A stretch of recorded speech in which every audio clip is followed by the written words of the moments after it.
ചെറിയ കാര്യത്തിനും പുരുഷന്മാരെ കേസിൽ കുടുക്കി അപമാനിക്കാനുള്ള നിലപാടുകളെ ശക്തമായി നേരിടുമെന്ന് രാഹുൽ ഈശ്വർ. ഹണി റോസ് അത് ഉറപ്പിച്ചോളൂ. ഹണി റോസും ഞാനും ബോച്ചയും ഒക്കെ പൊതുമണ്ഡലങ്ങളിൽ നിൽക്കുന്നവരാണ്. മുഖ്യമന്ത്രി നേരിട്ട് ഫോൺ വിളിക്കുന്നയാളാണ് ഹണി റോസ്. കേരളത്തിൽ 99% മാധ്യമങ്ങളും പോലീസുകാരും പിന്തുണയ്ക്കുമ്പോഴും തനിക്ക് ഏകാന്തതയാണെന്നും അവർ പറഞ്ഞു. കേസിനെ ശക്തമായി നേരിടുമെന്നും രാഹുൽ ഈശ്വർ ഫേസ്ബുക്കിൽ കുറിച്ചു. ഹണി റോസിനെ അപമാനിക്കുന്ന തരത്തിൽ പരാമർശം നടത്തിയ രാഹുൽ ഈശ്വർ ഹൈക്കോടതിയിൽ മുൻകൂർ ജാമ്യാപേക്ഷ നൽകിയത് പിന്നാലെയാണ് ഫേസ്ബുക്കിൽ വീഡിയോ സ്റ്റോറിയുമായി എത്തിയത്. ഹണി റോസിനെതിരെ ആസൂത്രിതമായ കുറ്റകൃത്യം നടന്നുവെന്ന് പറയുന്നത് വെറുതെയാണെന്നും ഇന്ത്യയുടെ നിയമ സംവിധാനത്തിലും ഹൈക്കോടതിയിലും വിശ്വസിക്കുന്നുവെന്നും അദ്ദേഹം പറഞ്ഞു. കയ്യിൽ മാത്രമല്ല മനസ്സിലും ഗാന്ധിയെ പച്ചകുത്തിയവനാണ് ഞാൻ. അതുകൊണ്ട് തന്നെ ധർമ്മവും സംസ്കാരവും എന്നും നമ്മൾ വിശ്വസിക്കുന്ന കാര്യത്തിന് വേണ്ടി ജയിലിൽ പോകാനും എനിക്ക് മടിയില്ല. ഹണി റോസിനെതിരായ വിമർശനം പോസിറ്റീവായിരിക്കും.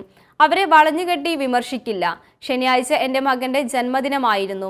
മകൻ്റെ കൂട്ടുകാരൊക്കെ വീട്ടിൽ വന്നിരുന്നു. അവരുടെ മുന്നിൽ വെച്ച് അറസ്റ്റ് അടക്കമുള്ള നീക്കങ്ങൾ ഉണ്ടാകാൻ എന്നതുകൊണ്ട് ശനിയാഴ്ച തന്നെ നിയമപരമായി ഞാൻ നീങ്ങിയിരുന്നു.